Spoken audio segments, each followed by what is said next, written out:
বলেন কি বলবেন। তখন মায়া বলল, আপনি কিসে পড়েন? তখন আমি বললাম, আমি ইন্টার ফাইনাল ইয়ারের পরীক্ষা দিয়েছি। আপনি? মায়া তখন খুশি হয়ে ওর হাত বাড়িয়ে দিয়ে বলল, আমিও। আর বলল, আচ্ছা, আমরা যেহেতু একই ক্লাসে পড়ি, আমরা কি ফ্রেন্ড হতে পারি? আমি মায়ার হাত না ধরে বললাম, হওয়া যায়। হঠাৎ করে মায়া আমার হাত ধরে তারপর বলল, যেহেতু ফ্রেন্ড হয়েছো, তাহলে এখন থেকে তুমি করে বলি। আমি মায়ের কাছ থেকে আবারও হাতটা সরিয়ে নিয়ে বললাম, ঠিক আছে, বলবো। তারপর আমরা কিছুক্ষণ গল্প করে রুমে চলে এলাম। মায়া মেয়েটা অনেক মিশুক, সহজে আমার সাথে মিশে গেছে।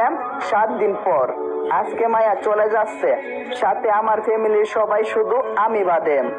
একদিন রাতে দাঁড়িয়েছিলাম, যখন নিচে নেমে রুমে যাব, তখন ভাইয়ার রুম থেকে ভাবি ভাইয়াকে আমার ব্যাপারে কি যেন বলছে।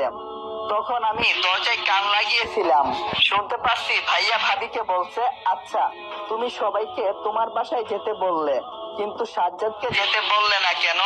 তখন ভাবি ভাইয়াকে বলল, দেখো, তোমার ভাইকে আমি দুচ্ছকে দেখতে পারি না। তার চেয়েও বড় কথা, তোমার ভাইকে আমার ভালো লাগে না, যার জন্য ওকে আমি যেতে বলিনি। তখন ভাইয়া কিছুটা রাগ করলো আর বলল, কি কারণে ভালো লাগে না সেটা তুমি একটু বলবে? তখন ভাবিও রাগী কণ্ঠে ভাইয়াকে বলে উঠলো, সেটা বলতে পারবো না।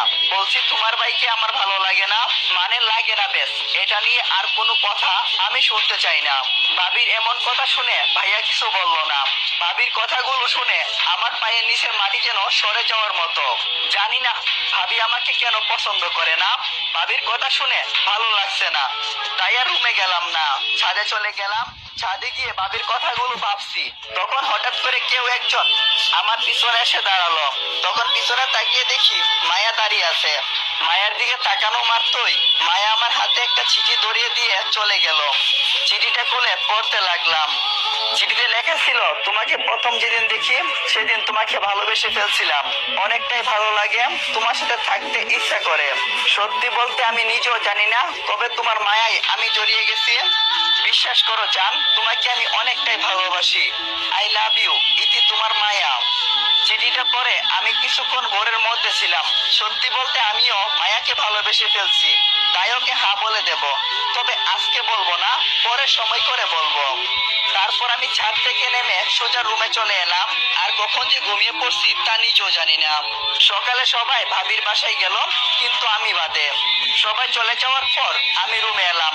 তখন আমার ফোনটা বেজে উঠলো। পকেট থেকে ফোনটা বের করে দেখি মায়া ফোন করছে। আমি কলটা রিসিভ করতেই ওই পাশ থেকে মায়া বলল, কালকে আমি তোমাদের বাসায় আসবো। তখন আমি বললাম, ঠিক আছে, এসো, কোনো সমস্যা নেই। তারপর আরেক কিছুক্ষণ নানান কথা বলে ফোনটা কেটে দিলাম। পরের দিন সকালে ছাদে গিয়ে বসেছিলাম। তখন কেউ একজন এসে আমার পাশে বসে আমার হাত ধরলো। তখন আমি তাকিয়ে দেখি মায়া। তাই আমি ওকে বললাম, তুমি কখন এসেছো? তখন মায়া বলল, এই মাত্র এসেছি, এসে তোমাকে খোঁজাখুঁজি শুরু করে দিয়েছি। অনেকক্ষণ খোঁজার পর ছাদে পেলাম। আমি বললাম, আমি বেশিরভাগ সময় ছাদের উপরেই বসে থাকি, তাই আমাকে ছাদেই বেশি পাবে। তারপর আমরা দুজনে বসে অনেক কথা বলতে লাগলাম। অনেকক্ষণ কথা বলার পর হঠাৎ করে